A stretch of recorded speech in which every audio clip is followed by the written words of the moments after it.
Okay. हरे कृष्णा। अज्ञानतिमिरान्धस्य ज्ञानाञ्जनशलाकया चक्षुरुन्मीलितमेन तस्मै श्रीगुरवे नमः। श्रीचैतन्यमनोभीष्टं स्थापितं येन भूतले स्वयं रूपकथा मह्यं ददाति स्वपदान्तिकं।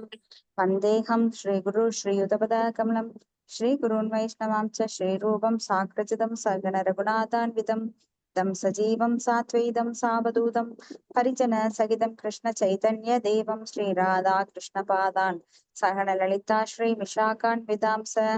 हे कृष्णा करुणा सिन्धो दीनबन्धो जगत्पते कोपे सकोभिः कान्त राधा कान्त नमोऽस्तुते। तप्त काञ्चन गौरांगी राधा वृन्दावनेश्वरी वृषभानुसुते देवी प्रणमामि हरिप्रिये। वाचाकल्पतरुभ्यश्च कृपा सिन्धुभ्यो च पतितानां पावनेभ्यो वैष्णवेभ्यो नमो नमः। श्रीकृष्ण चैतन्य प्रभु नित्यानन्द श्री अद्वैत गदाधर श्रीवासादि गौरभक्त वृंदा।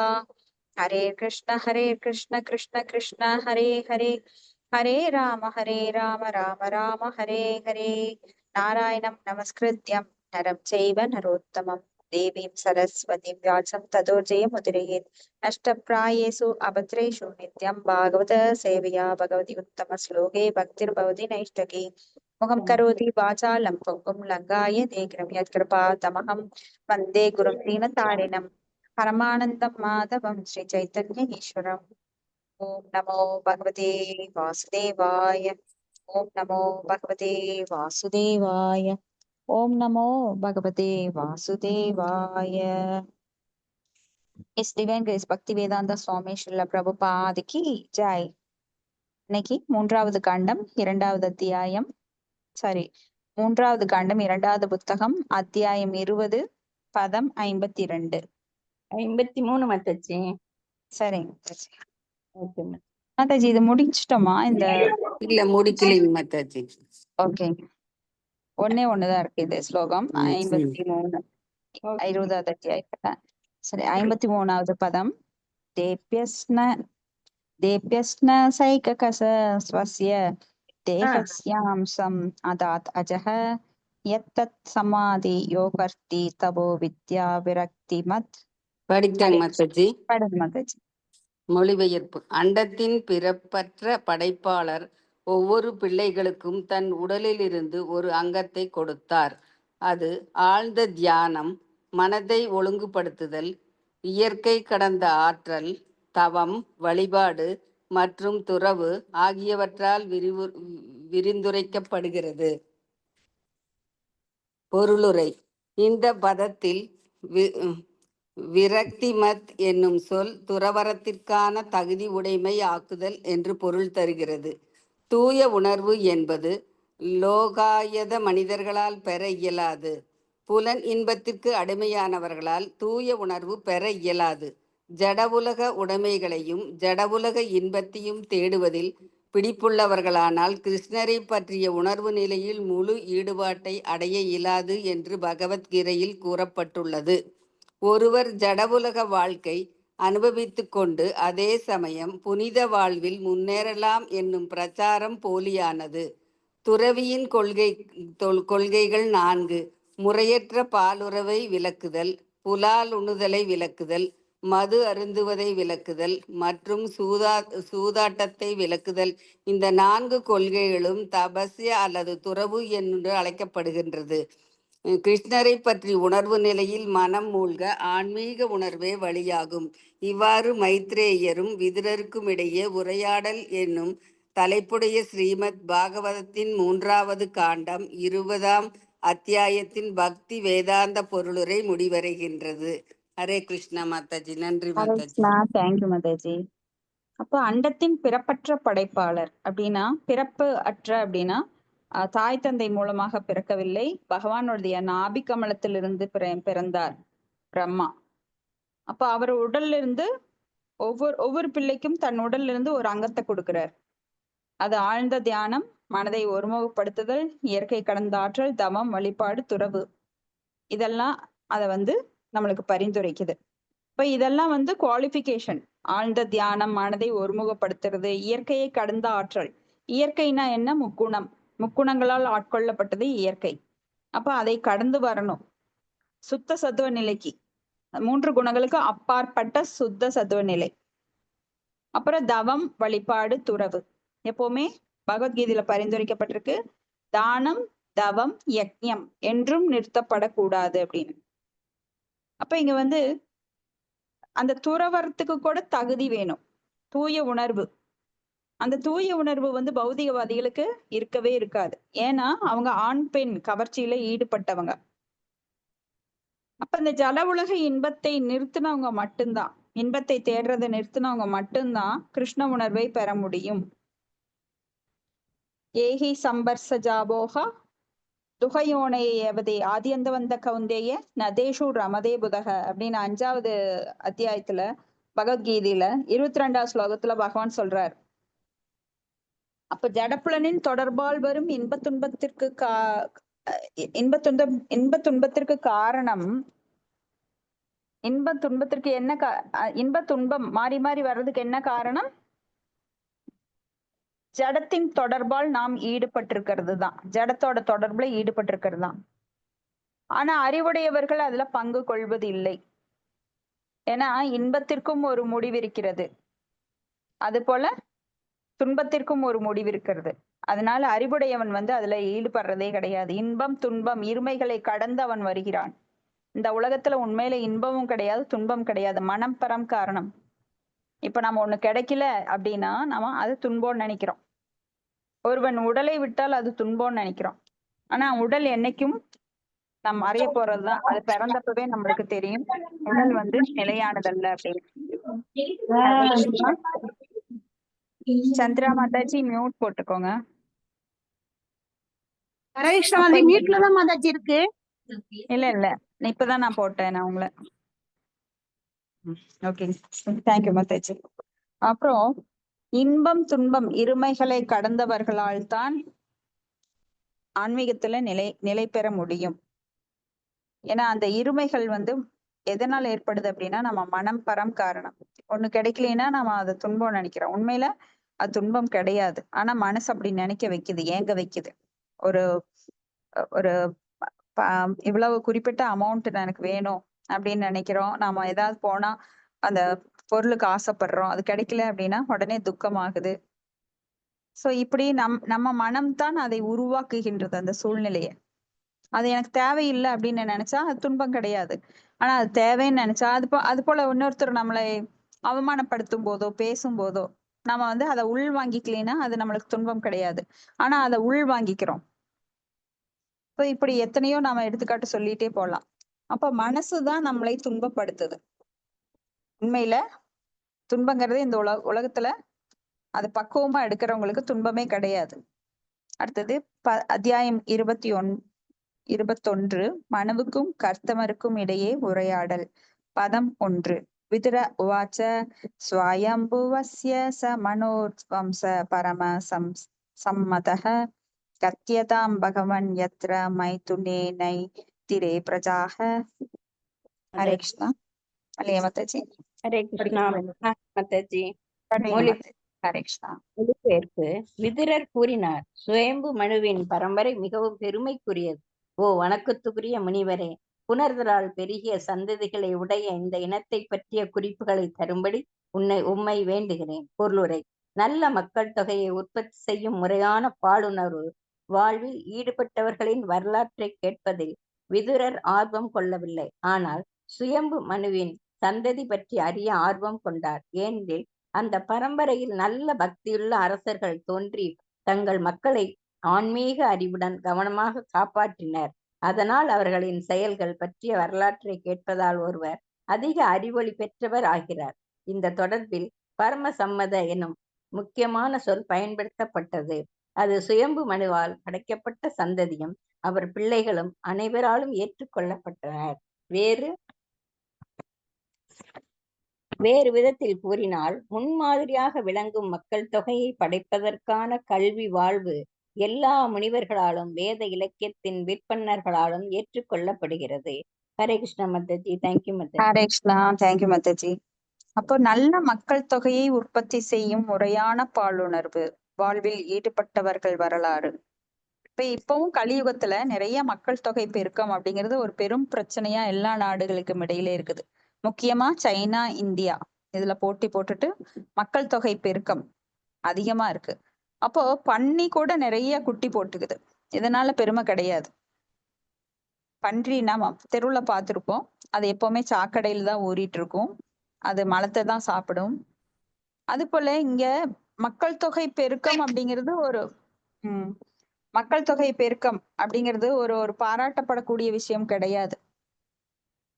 40 பேரு மோசமான ஆட்களை பெறுவதை விட ஒரே ஒரு நல்லவனை பெற்றுக்கொள்ளுவது ரொம்ப நல்லது.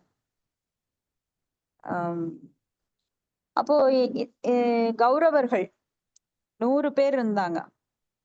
அவங்கனால அந்த நாட்டுக்கு எந்த பிரயோஜனம் இல்லை, தாய் தந்தைக்கு பிரயோஜனம் கிடையாது, அந்த சந்ததியருக்கு பிரயோஜனம் கிடையாது. ஆனா பஞ்ச பாண்டவர்கள் 5 பேர் தான் இருந்தாங்க.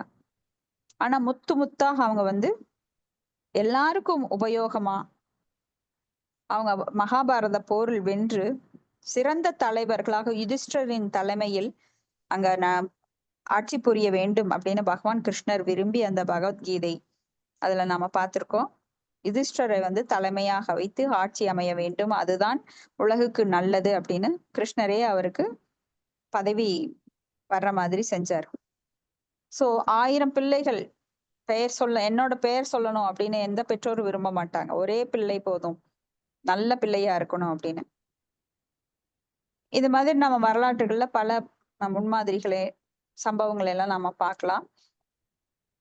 இப்ப இங்க பாலுணர்வு அப்படிங்கிறது இந்த உலகத்தோட ஒரு தன்மை.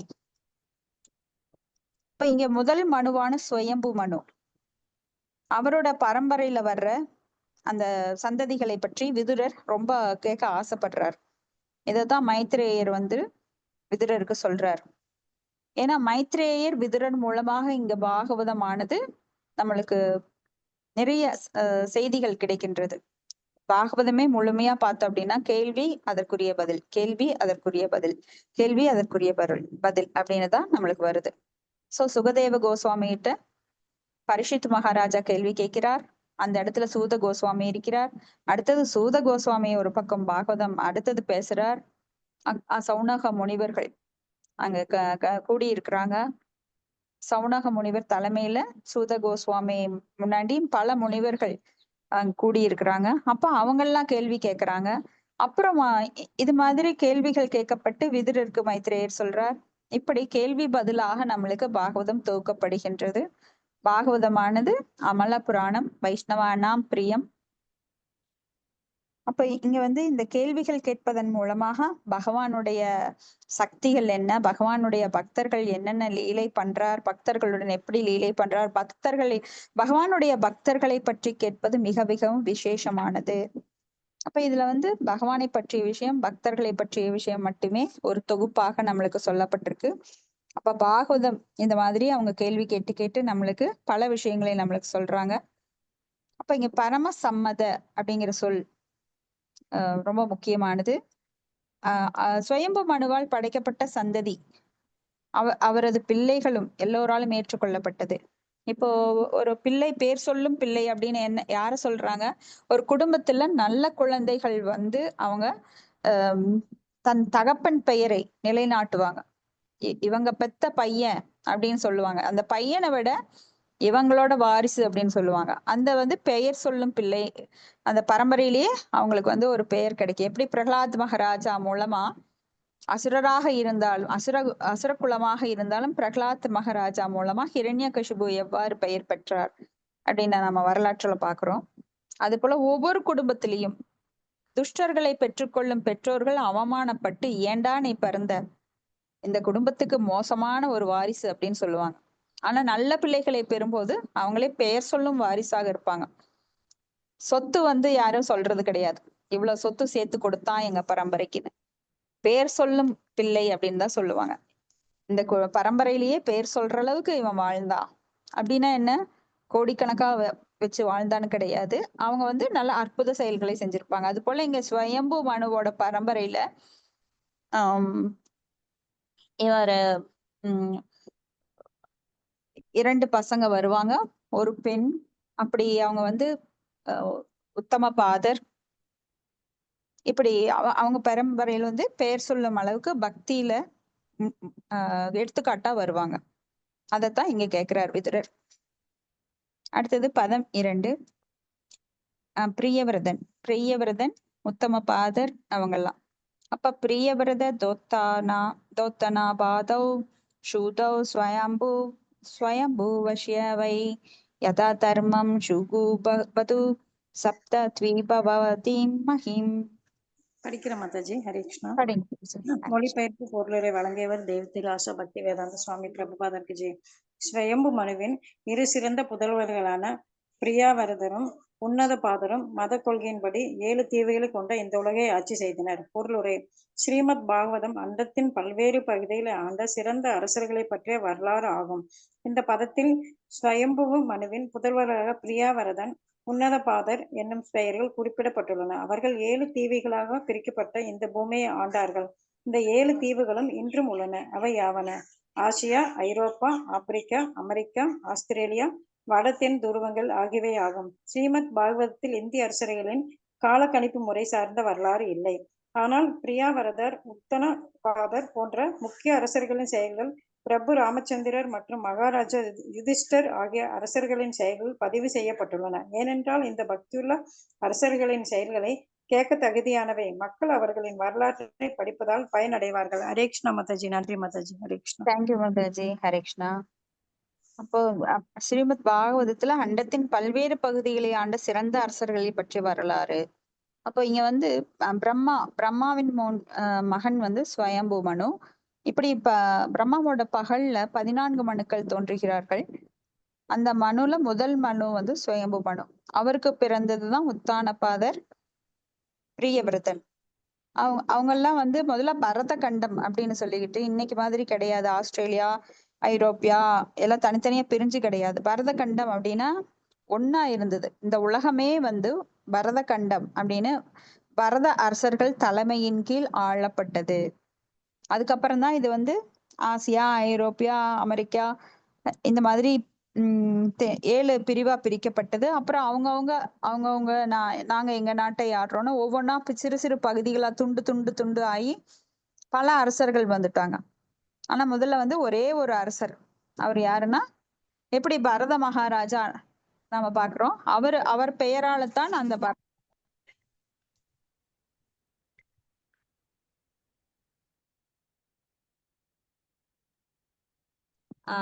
அவரோட பெயராலதான் இந்த பரத கண்டமானது சொல்லப்பட்டது. அடுத்தது ஸ்லோகம் 3. ஒரே நிமிஷம்.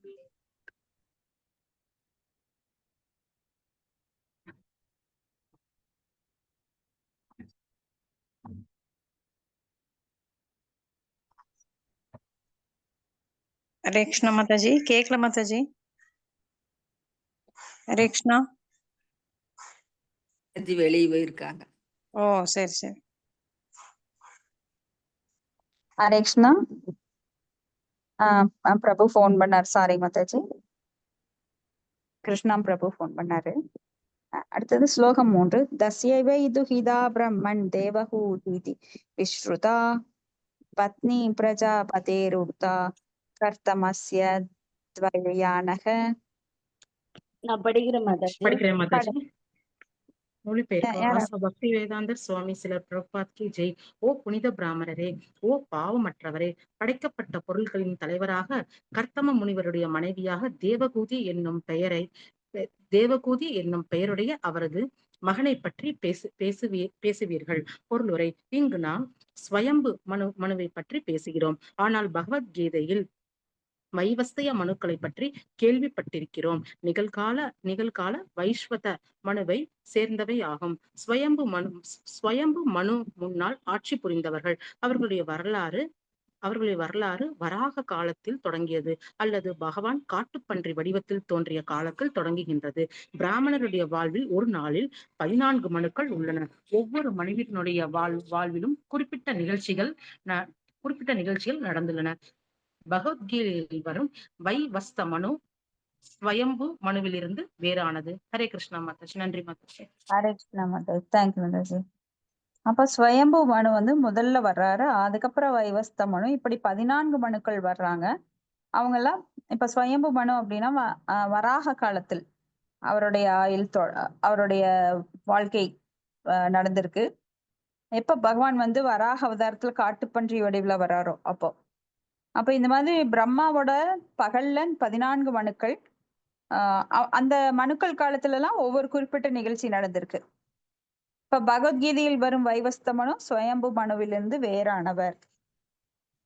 ஏன்னா 14 மனுக்களுக்கும் 14 பெயர்கள் இருக்கு. அது பார்க்கலாம். பதம் 4.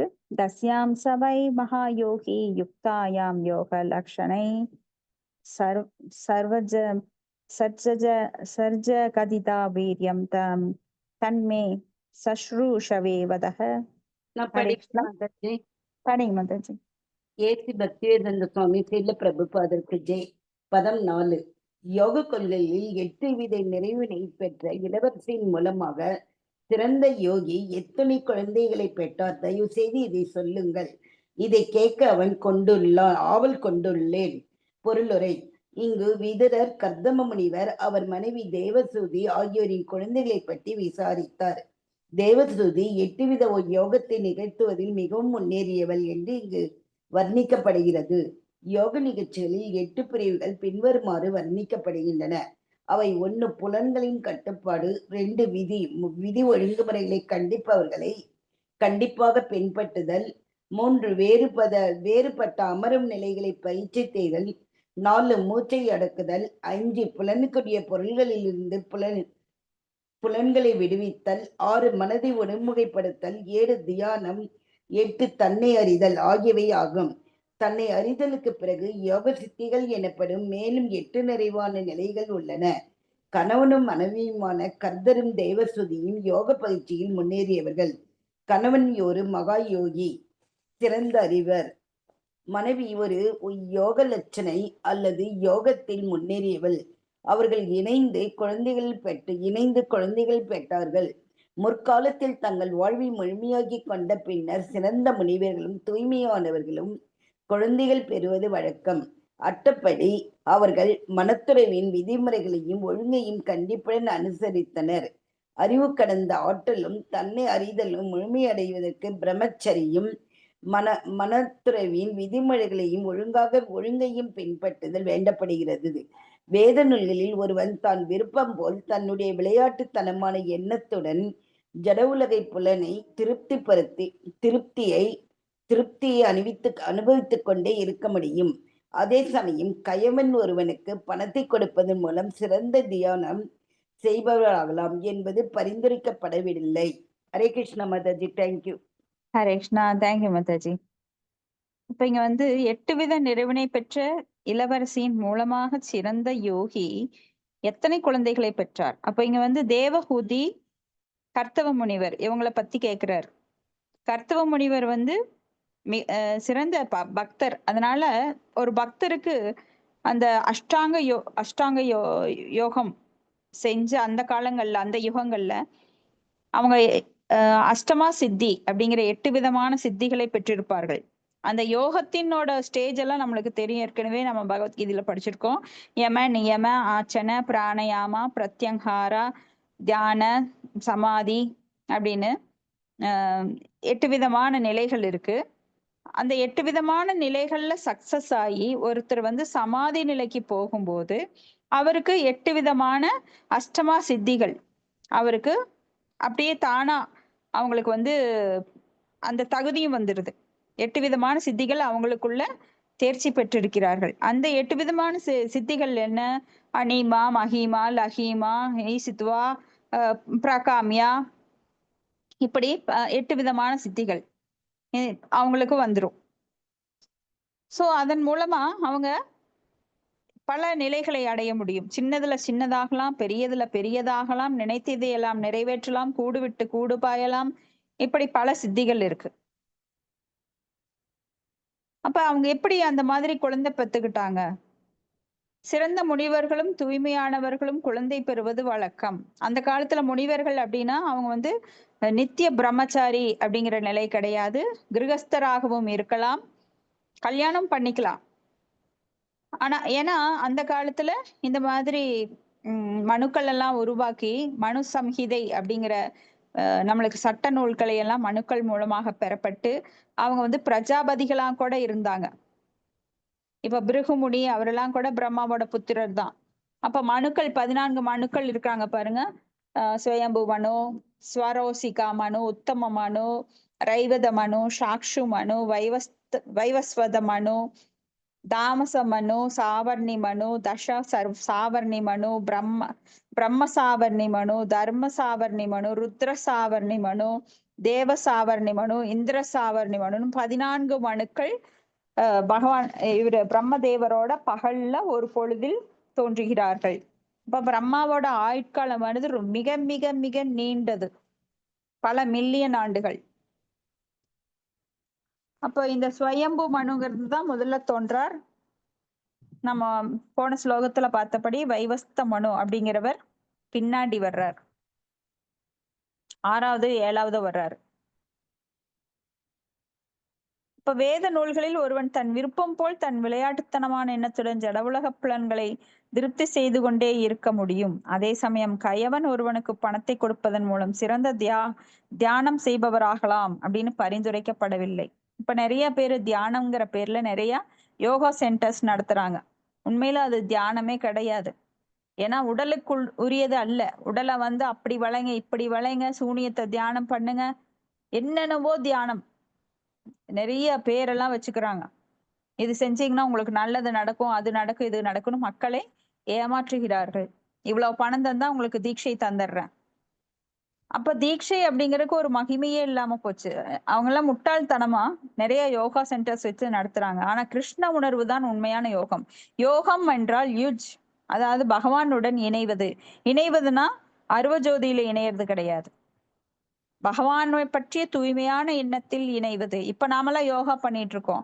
எப்படி? காதுகள் வழியாக பகவானை பற்றி கேட்பதன் மூலமாக நாம ஒரு யோகால ஈடுபட்டு இருக்கோம். அப்ப நம்ம மனது வந்து குவிக்கப்பட்டிருக்கு. எப்படி ஒரு லென்ஸை வெயில்ல வச்சீங்க அப்படின்னா அந்த லென்ஸ் வந்து பரவலா இருக்கின்ற அந்த வெயில ஒரு புள்ளியில கொண்டு வரும். அப்போ அது என்ன பண்ணும்? எல்லாவற்றையும் எரிக்கக்கூடிய தன்மை அங்க உண்டாக்கும். அது போல நம் மனதை வந்து குவிக்கப்பட்டிருக்கும் போது நாம் பகவானோட சிந்தனையில மேலோங்கி இருக்க முடியும். இப்ப கையொன்னு பண்ணுது, கால் எங்கேயோ நடக்குது, மனசு எங்கேயோ போகுது, ஆனா வாய் மட்டும் மந்திரம் சொல்லுது, காது மட்டும் பகவானை கேக்குது, பிரயோஜனம் இல்லை. இதுல ஒரு உறுப்புகள் தவறினால் கூட அந்த யோகால நம்மளால இணைய முடியாது. யோகா அப்படின்னா பகவானுடன் இணைவது, பகவான் கிருஷ்ணரை பற்றி சிந்தனையில் இருப்பது. இப்போ நாம காது வழியா கேட்கிறோம், அது ஹிருதயத்தில் இறங்குது. அப்போ பகவானை பற்றிய அந்த எண்ணங்கள் நாமெல்லாம் இப்போ 1 மணி நேரம் பாகவதம் பேசுறோம் அப்படின்னா அதுல நிலைத்திருக்கிறோம். அப்ப இது யோகம், கிருஷ்ண உணர்வு. இருக்கிற யோகங்கள்லயே கிருஷ்ண உணர்வு அப்படிங்கிற இந்த பக்தி தொண்டு, பக்தி யோகம் தான் முழுமையானது, மிகச்சிறந்தது, மேலானது. யோகா லேடர் அப்படின்னு யோக படிகள்ல நாம பார்த்தோம்னா கீழே கர்ம யோகம், கீழே வந்து கர்ம யோகம் வரும், அப்புறம் ஞான யோகம், அப்புறம் தியான யோகம், அப்புறம் பக்தி யோகம். பக்தி யோகங்கிற படியை மிதிச்சா மட்டும்தான் ஆன்மீக உலகத்துக்கு போக முடியும். ஆனா சில பிரபுபாதரோட காரணமற்ற கருணையினால நாம மேல லிப்ட்ல ஏறி பக்தி யோகத்துக்கே நேரடியாக வந்துட்டோம். நாம கர்ம யோகமோ இல்ல ஞான யோகமோ இல்ல தியான யோகமோ இல்ல அஷ்டாங்க யோகமோ ஹட யோகமோ இதெல்லாம் பண்ண வேண்டிய அவசியம் இல்லை. ஏன்னா அதுல இருக்கிற எல்லா அங்கங்களும் இதுல மட்டுமே ஒட்டுக்கா இருக்கு. இப்போ ஒரு டிவி வாங்கினீங்கன்னா டிவிக்கு ஃப்ரீயா வந்து ஸ்டெபிலைசர் கொடுக்குறாங்க, அந்த சுவிட்ச் பாக்ஸ் கொடுக்குறாங்க. ஸோ இன்னைக்கு வந்து நிறைய ஃப்ரீ கொடுப்பாங்க டிவி சம்மந்தமானதெல்லாம். ஸோ டிவி மட்டும் வாங்கினா பார்த்தா அது எல்லாமே இருக்கும். அப்போ ஒரு ஹோட்டல்ல போய் நீங்க சாப்பாடு வேணும்னு கேக்குறீங்க. அப்ப சாப்பாட்டுல ரசம் இருக்கும், சாம்பார் இருக்கும், மோர் குழம்பு இருக்கும், பொரியல் இருக்கும். நீங்க ஒன்னொன்னு தனியா போய் கடைக்காரர்கிட்ட சாப்பாடு லஞ்ச் வேணும், எனக்கு சாப்பாடு வேணும்னு கேட்டுட்டீங்கன்னா தானாவே எல்லாம் வந்துடும். நீங்க போய் தனித்தனியா கேட்க வேண்டியது இல்லை. அது போல பக்தி யோகம் அப்படின்னா அதுக்குள்ள எல்லாமே இருக்கு, அடங்கி இருக்கு. என்ன? கர்ம யோகம் இருக்கு, ஞான யோகம் இருக்கு, தியானம் இருக்கு, அஷ்டாங்க யோகம் இருக்கு, எல்லாமே இருக்கு. ஆனா அதனோட அங்கங்கள் ரொம்ப கடினமானது. ஆனா பக்தி யோகத்துல இதை மிக எளிதாக நாம் அடையக்கூடும். பக்தி யோகங்கிறது மிக எளிமையாக நாம் வந்து பகவானை அடைய நமக்கு கொடுக்கப்பட்டுள்ள எளிமையான வழிமுறை இந்த கலியுகத்துல. ஒவ்வொரு யுகத்துக்கும் யுக தர்மம் இருக்கு. அப்ப சத்தியயுகம், திரேதாயுகம், துவாபர யுகம், அதுல எல்லாம் கடுமையா நீங்க தவம் பண்ணணும். மற்ற யுகங்கள்ல வந்து கோயில்கள் கட்டணும், செலவு பண்ணணும், இல்ல நீங்க வந்து யாகம் பண்ணணும். இந்த மாதிரி பல நியமங்கள் இருக்கு. ஆனா இந்த கலியுகத்துல ரொம்ப எளிதாக நம்ம வந்து பகவானுடைய நாமத்தை சொல்லியே பகவான்கிட்ட போயிடலாம். கிரேதேயத் தியாயதோ விஷ்ணு திரேதாயதாம் யஜதோ மகைக துவாபரே பரிச்சய்யாயாம் கலௌதத் ஹரி கீர்த்தனாத். சத்தியுகத்துல தியானம் பண்ணணும், திரேதா யுகத்துல யஜ்ஞம் பண்ணணும், துவாபர யுகத்துல கோயில்கள் கட்டி வழிபாடு பண்ணணும், இல்ல பகவானோட தாமரை பாதத்துக்கு தொண்டு புரியணும். ஆனா இந்த யுகத்துல ஹரே கிருஷ்ண மந்திரம் சொன்னாலே போதும், மிக எளிமையாக பகவானிடம் நாம் சென்று விடலாம். ஹரே கிருஷ்ண மந்திரம் அது எப்படி அபராதம் இல்லாம சொல்லணும். ஆனா இந்த எளிமையான மந்திரம் கிடைத்தும் கூட துர்பாக்கியசாலிகளாக நாம் இருக்கின்றோம். இதில் நம்பிக்கை இல்லாதவர்களாக நம்ம வேற வேற வழிமுறைகளை வந்து நினைச்சிட்டு இருப்போம். நிறைய வீட்டுல வந்து செங்கல் எல்லாம் வச்சு ஐயரெல்லாம் கூப்பிட்டு பெரிய யாகம் பண்ணணும், பணம் எல்லாம் செலவு பண்ணி நிறைய மூலிகை பொருட்கள் எல்லாம் வாங்கி அப்படி கனவு கண்டிருப்போம். ஆனா அதெல்லாம் தூய்மையானது கிடையாது. ஏன்னா மிக மிக மிக தூய்மையான பவித்திரமானது இந்த ஹரே கிருஷ்ண நாமம். நாம் மகாரி பகூதா நிஜ சர்வ சக்தி தத்தார்ப்பத நியமத ஸ்மரணே நா கால ஏதா துருசி தவகிருப பகவன் மமாபி துர்தைவ மீத்ருஷமிசாஜனி நானுராக. இந்த ஹரே கிருஷ்ண மந்திரத்துல எல்லா சக்திகளும் அடங்கி இருக்கின்றது. ஆனால் என்னோட துர்பாக்கியமான நிலை என்னன்னா அதுல வந்து எனக்கு நம்பிக்கை இல்லை, தொடர்ந்து சொல்லவும் எனக்கு பாக்கியம் அத எனக்கு தோண மாட்டேங்குது. வேற எல்லாம் நினைக்க தோணுது, ஆனா மந்திரத்தை சொல்லணுங்கிற இது வந்து 16 மாலைகள் சொல்றதே பெரிய ஒரு சாதனையா இருக்கு காலையில. அதுக்கப்புறம் நம்ம ஒரு ஆணில ஹேங் பண்ணணும்னா அந்த சாண்டிங் பேக்கா அப்படியே அடுத்த நாள் வரைக்கும் அப்படியே இருக்கும். எக்ஸ்ட்ராலாம் நாம சொல்றது கிடையாது. ஆனா 24 மணி நேரம் எந்த நேரமும் பாத்ரூம் போனா கூட, டாய்லெட் போனா கூட அது சொல்லலாம். தத்தார்த்த நியமத, எந்த நியமங்களும் கிடையாது. ஸ்மரணே நான் கால, எல்லா காலங்களிலும் நாம் வந்து நாமத்தை சொல்லிட்டே இருக்கலாம். சோ அந்த பவித்திரமான நாமத்தின் மூலமாகவே எளிமையான முறையில் நாம் பகவானின் லோகத்தை அடைய முடியும். ஏன்னா அந்த நாமம் தான் நம்மளை கிளீன் பண்ணுது, நாமம் தான் பகவான்கிட்ட கொண்டு போகுது, நாமம் தான் எல்லாமே செய்யுது. எனது உணர்வுகளை தூய்மைப்படுத்துவது, சூழ்நிலையை தூய்மைப்படுத்துவது, எனது பாவங்களை அழிப்பது, பகவானிடம் கொண்டு சேர்ப்பது எல்லாமே அந்த நாமானாலேயே முடியும். நீங்க தனித்தனியா ஒவ்வொரு ஸ்டெப் எடுக்க வேண்டாம். யம நியம ஆச்சன ஆசனம் போடணும், நியமங்களை கடைபிடிக்கணும், எது வேணுமோ அதை எடுத்துக்கணும், வேண்டாதவற்றை ஒதுக்கணும். இதெல்லாம் ஒண்ணும் கண்டிஷன் கிடையாது. ஆட்டோமேட்டிக்கா அந்த நாமமே நம்மளை எல்லாத்தையும் கொண்டு வந்துடும். நாமத்தை சொல்லிட்டே இருக்கும்போது எனக்கு வேற எந்த உணர்வுகளும் வராது, கெடுதலான உணர்வுகள் வராது. நாமத்தை சொல்லிட்டே இருக்கும்போது என் மனம் தூய்மையாக்கப்பட்டு நல்ல நினைவுகள் மட்டுமே வருகிறது. பக்தர்கள் சங்கத்தை நாடுகின்றது, பிரசாதத்தை நாடுகின்றது, கைகள் பகவானுக்காக சேவை செய்ய துடிக்கின்றது, கால்கள் பகவானை நோக்கி ஓடுகின்றது. இப்படி எல்லா உறுப்புகளும் அவயங்களும் தானாக கண்ட்ரோல் பண்ணப்படுது. எதனால? நாமத்தினால. சோ நாமம் நம்மள என்ன நியமங்களை அனுசரிக்கணுங்கிறத நாம அப்படியே ஆட்டோமேட்டிக்கா கொண்டு வந்துடுது. நாம் போய் இதை செய் அதை செய் அப்படின்னாலும் சொல்லவே வேண்டியதில்லை. நாமத்தை சொன்னாலே உள்ள இருக்கிற அந்த பகவான் நம்மளை ஆட்டோமேட்டிக்கா கிளீன் பண்ணி நம்மளை அந்த கட்டுப்பாட்டுக்குள்ள கொண்டு வந்து நம்மள அவருடைய டேஸ்ட், நாமத்தோட ருச்சி நம்மளுக்கு கிடைக்க ஆரம்பிச்சிருது. சோ தொடர்ந்து நம் நாக்க கடிச்சா கூட அது நிக்காது. எப்படி நம்மளுக்கு நாமாச்சாரியார் எப்படி தொடர்ந்து சொல்லிட்டு இருந்தாரோ அது போல நம்ம நாக்கானது நம்ம நாக்கு கூட வரலன்னா கூட உள்ளத்துல தொடர்ந்து எங்க எதையாவது வேலை செஞ்சுட்டு இருப்போம், எதையாவது நினைச்சிருப்போம், ஆனா உள்ளத்துல தொடர்ந்து அந்த நாம ஒழிச்சுட்டே இருக்கும். ஹரே கிருஷ்ண கிருஷ்ண கிருஷ்ண ஹரே ஹரே, ஹரே ராம ராம ராம ராம ஹரே ஹரே. இதுதான் ஹரிதாஸ் தாக்கூர் செஞ்சார். அவர்னால எப்படி ஒரு நாளைக்கு 3 லட்சம் நாமங்களை சொல்ல முடிஞ்சது? ஏன்னா அந்த நாமத்துல ருச்சி இருந்தது.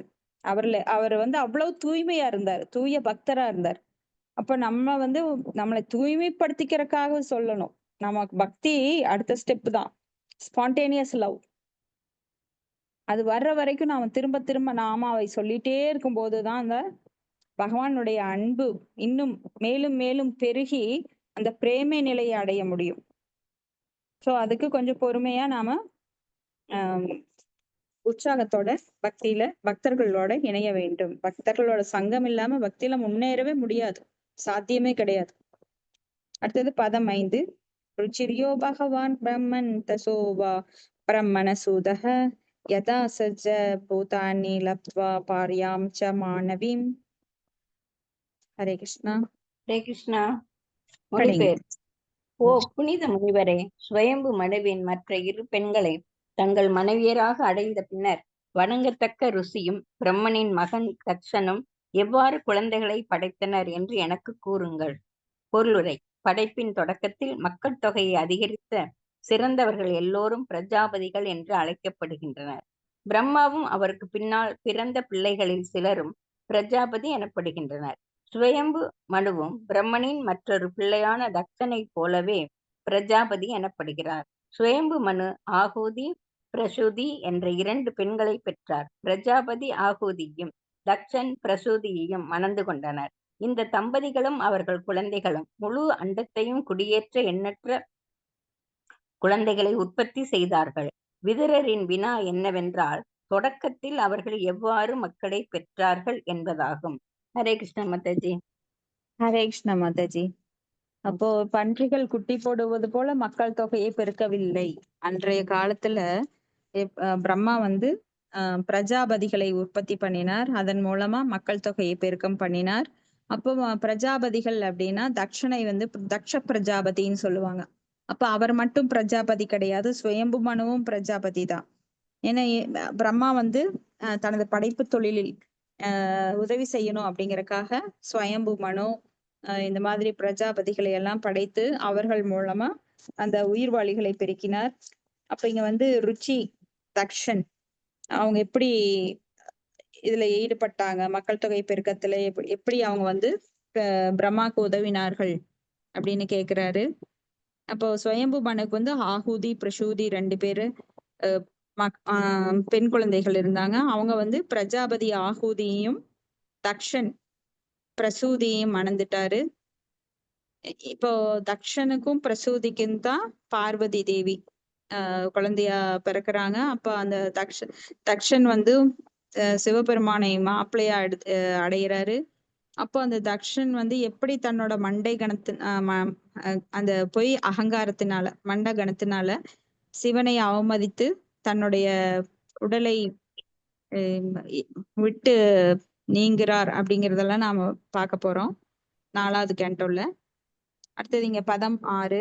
மைத்ரேய உவாச்ச பிரஜா ஸ்ருஜேதி பகவான் கர்த்தமோ பிரக்மனோதிதः சரஸ்வத்யாம் தபஸ்தேபேஹ சகஸ்ராணாம் சமாதசः.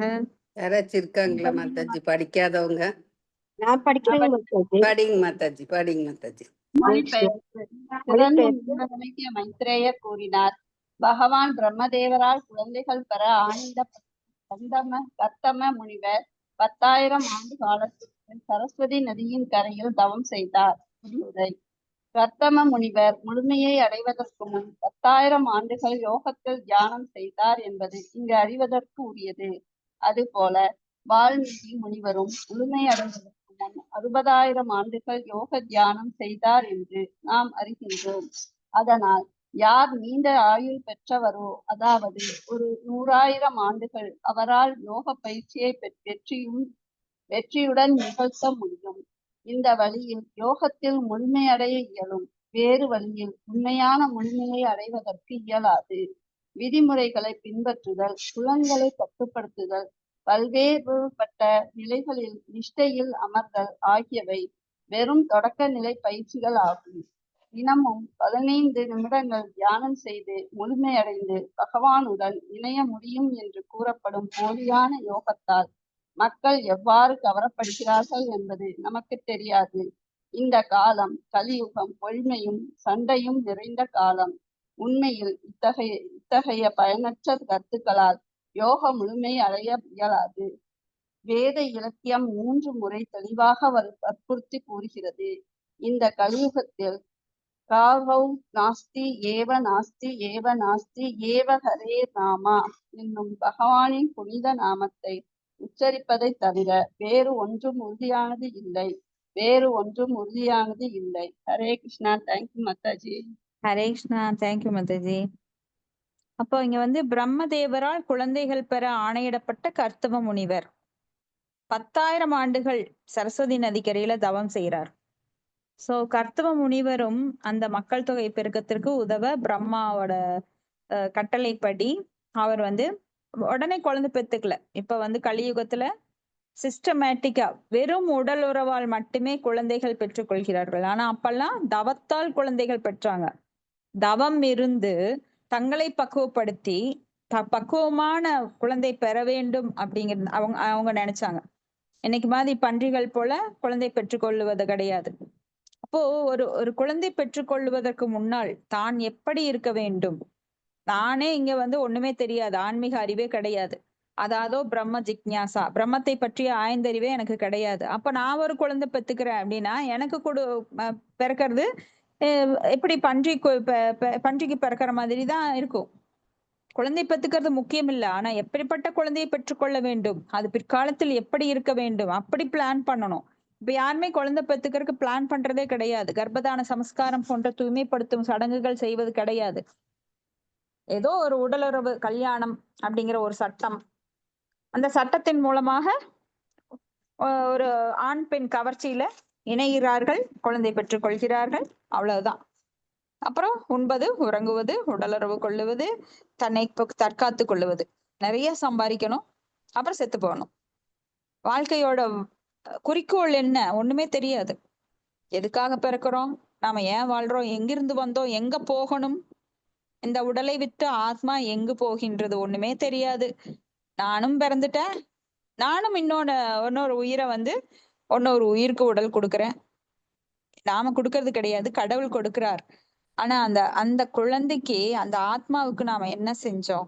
ஒரு பெற்றோரோட கடமை, உண்மையான கடமை என்ன?